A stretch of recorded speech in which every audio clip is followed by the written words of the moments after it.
Hey friends. Hello. This is kind of impromptu. I wasn't sure if I would be able, like mentally, to get on here this afternoon. But I just finished my appointment with my Lyme specialist, my Lyme literate provider, this afternoon for actually me and all my girls. Three of my kids, my three daughters, all have Lyme and tick-borne illnesses. So we were doing a consult update on recent labs, mostly recent labs, and obviously symptom review and all that stuff. So I just wanted to get on here. Hello, Jessica. Hi, Lynn. Happy hump day, guys. I just wanted to get on here and provide a bit of a Bartonella update, if you will. So I am also going to be sharing this to YouTube. So hello, YouTube. If you are catching this there, make sure you're liking and subscribing because I'm sharing this journey by video, both in my Limey and Crunchy community and in my YouTube community, so that everyone can easily find it and so that I can easily find it and refer people here that want to follow along. Otherwise, this is like my version of like Lyme vlogging. I don't even know. It's not even really. Hey, Heather. Hey. But still, I just want to be able to document this because you know what? For most of my treatment, I didn't really document much of anything. I didn't really have even journaling or anything to follow my journey. And now I have to rely on my Lyme provider's charts and records to keep up with stuff. And I hate that. So I wish that I had done this sooner. But there's no time like the present to start. I didn't expect 10 years ago when I kind of started the healing journey I've been on, I didn't expect to be getting new diagnoses 10 years later without new tick bites and stuff like that. But this is where we're at. So if you missed my first installment, part one of this journey, it was me finding out that I do indeed have a Bartonella co-infection, in addition to Lyme and some other stuff. My Lyme and other co-infections that I knew I already had are doing pretty well, but I'm having my co-infections are doing very well, or gone, or suppressed, or whatever, depending on the infection. But my Lyme has just been hanging on with lab work and some symptoms. And in investigating that further, we decided that I was at a place where I was going to shell out the money to get the best Bartonella test I could, because I had some questionable Bartonella symptoms that weren't really obvious, but that's the last co-infection that we thought was negative, but maybe wasn't. So here I am, positive for Bartonella for sure. Oh my gosh, my hair. Sorry guys. It's like, I've been just like, sitting on the phone and not like taking care of my appearance today. And my hair is in my face, but, the update is pretty brief, today, but here's where we're at. So Bartonella, I've been on a Bart, which is a really, really powerful tincture for Bartonella, off and on, because I honestly forgot about it since November when I had the lab done for Bartonella. November, December. Don't quote me on that. One of those months I had the lab drawn. I am on that. It is causing some minimal herxing, so I am not titrating that up further at this time.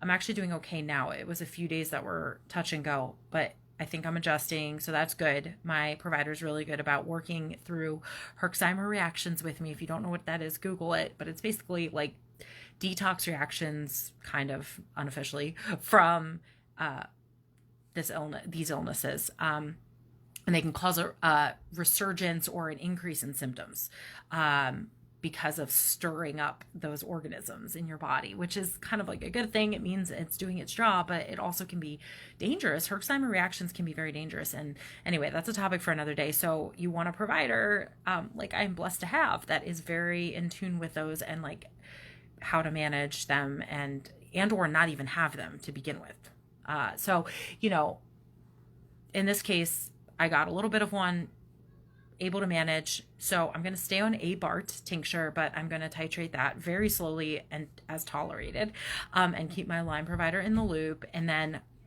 we are going to be adding a bunch of herbals. Actually, I think I'm off antibiotics now for a little bit, and we're going to see how that goes because my other labs are pretty good. So I'm excited to see how my body does with just herbals for a little while. I've done okay with that in the past, but we'll see. Also, I'll be getting lab work again, just so you know, in May-ish this spring. We'll be checking probably all the infections again, just to make sure they're staying where they're at based on my symptoms at the time, of course. I don't know that we'll run another Bartonella check specifically in May. Maybe we will run it through MDL Labs, but it's always been negative with them in the past. This is why we didn't know I had Bart. My symptoms weren't enough to warrant further testing, so here we are. But anyway, I'm going to be adding more herbals in the meantime until further testing. So Andrographis, and I'm already actually on Andrographis and Cat's Claw. I'm already on both of those, but we're going to be increasing those. They're notorious herbals, good for Bartonella, but also good for other tick-borne illnesses too. So not just one thing, and that's great. I want them to attack all the things. And then I'm going to be adding in Japanese knotweed, which I personally haven't been on, but my kiddos have been on. Some of my kiddos have been on. So I'm actually going to start on the tincture since that's what we have at home for my kids already. And then I'm probably going to get the pills in the mail soon. But we're going to start Japanese knotweed. Not yet, though. We're going to kind of space everything out. So I'm not going to increase my A-Bart tincture yet. I'm going to increase my Andrographis and Cat's Claw because that's minimal increase happening with those. And they're pretty, I'm not going to say they're gentle, but they're more gentle maybe than that A-Bart tincture I'm on. And then I'm going to add in Japanese knotweed slowly, titrating up on, increasing slowly on that dosing to what my provider wants me to be on ultimately with that. So this is going to take time, guys, like months, potentially. I'm anticipating a couple months. Then I'm also going to work on increasing my A-Bart tincture again, too, once I'm tolerating this other stuff well. Assuming I will. I've been on these things before. I think I've even been on Japanese knotweed in the past, if I recall, and I did okay with it. But we'll see. We'll see. And then finally, probably not until my next appointment this spring, she did say her longer term plan will be to add in Crypto Plus from Research Nutritionals, which I've not been on before, but maybe some of you guys have. I'm actually going to look it up really quick. Yep. I'm literally Googling it right now just to see if I can tell you anything about it. It's just a tincture. I know that much. Again, from Research Nutritionals, which you usually have to get through a provider specifically. I found it here. It's out of stock right now. Go figure. But actually, it's supposed to be back very soon. So hopefully by the time I need it, I will be able to get it. And what can I tell you about it really quickly? Cryptolepsis is in it, but I think it has some other stuff. It provides like all kinds of immune system support, parasitic support, bacterial and viral and microbial support, lymphatic support, coagulation support. I mean, I'm looking like adaptogen. It doesn't have adaptogens in it, but cytokine, free radical support. So I've been on BLT from this company before, which is another tincture supplement, and my kids, I think, have also been on that. And this is like there's a chart on their website comparing Crypto Plus to that tincture and another one too. So it has cryptolepsis in it, Lomatium dissectum. I don't know what that is. I'm gonna have to look that up. Red root and black walnut hulls, and Stillingia sylvatica. So I know these are like plant names. Obviously, I'm going to be looking up exactly what they are and what they're good for. However, this is the point of us learning as we go. So I know about cryptolepsis being good, and I hope I'm saying it right. If I'm not, tell me. And I know I've heard of red root and even black walnut hulls being used before. So this is exciting. Like, I mean, it is what it is, and I'm excited to try. Like a new supplement that is of this caliber. You know what I mean? Like, it makes me actually excited to see what it can do and how it's going to help me in the long run. So, anyway, I'm just looking yeah, they have a great frequently asked questions. So if you hop on Research Nutritional's website, you can easily find it if you want to learn more about this supplement for yourself. Like I said, I'm learning too. So, and if you already take it or know about it, tell me all the things I want to hear. So that's the plan. These herbs, either increasing what I'm currently taking in herb land, and then adding two more things in, adding the Japanese knotweed and the Crypto Plus, which will happen over time. Like I said, this will take me into the spring. And I anticipate we'll retest BART probably later this year or within a year. I don't know yet for sure. That's going to also probably depend on saving the finances for it. This, the test I had done from Galaxy was an IgG test that was, Galaxy Labs does not take insurance, I don't believe. And I think it was in the $240 something range, mid $200 range for the BART labs I had done. Sorry guys, my eyes a little itchy. Been staring at a computer for a while and on the phone a while. But anyway, if that helps anyone out, they don't take insurance anyway, and it's just out of pocket, and that's flat rate what it costs. So it's nice to sometimes know if you're saving up for something, or if you suspect you have Bartonella, or you want to ask your provider about the best testing for Bartonella. Like I said, my Lyme provider, she's Lyme literate to a T. She believes this Galaxy Lab to be the best for BART specifically. So that's really all I've got. I'm going to stay on a lot of my current supplements and minerals and vitamins. Ignore my children. I do have to go attend to them, but they are all okay.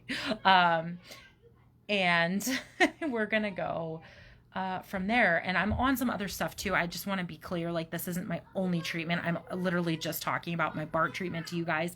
I have like a whole list of, hey kids, I'm on the phone. I have a whole list of vitamins, supplements, and other treatments that I take, but that is many years of cultivating the right regimen for me. And so everyone looks different. And I just want to make that very clear so that you're not watching and thinking I'm not doing other things, or I'm doing a lot more than you're doing, or whatever. It's an individual journey. So work with your provider on that. Some of these supplements have been adjusted over the years, of course. So it's not just these things that I mentioned today that I'm on or doing right now. But that is part 2 of the Bartonella journey. I don't know how many parts there'll be or how long I'll be talking about this. And certainly it won't be like every week. I just know that this has come up right now in my life. So here I am taking you on the journey with me. Feel free to ask questions. I'll do my best to answer them. If I left anything out, let me know. I am happy to be an open book. But yeah, it is what it is. I'm excited now to have a game plan.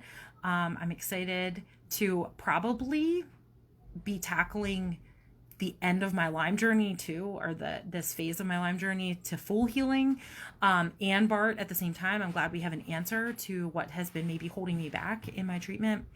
And I'm excited to see where this takes me and what I experience trying some new supplements out that I know are very common for some of you guys to be taking. So we're going to figure this out.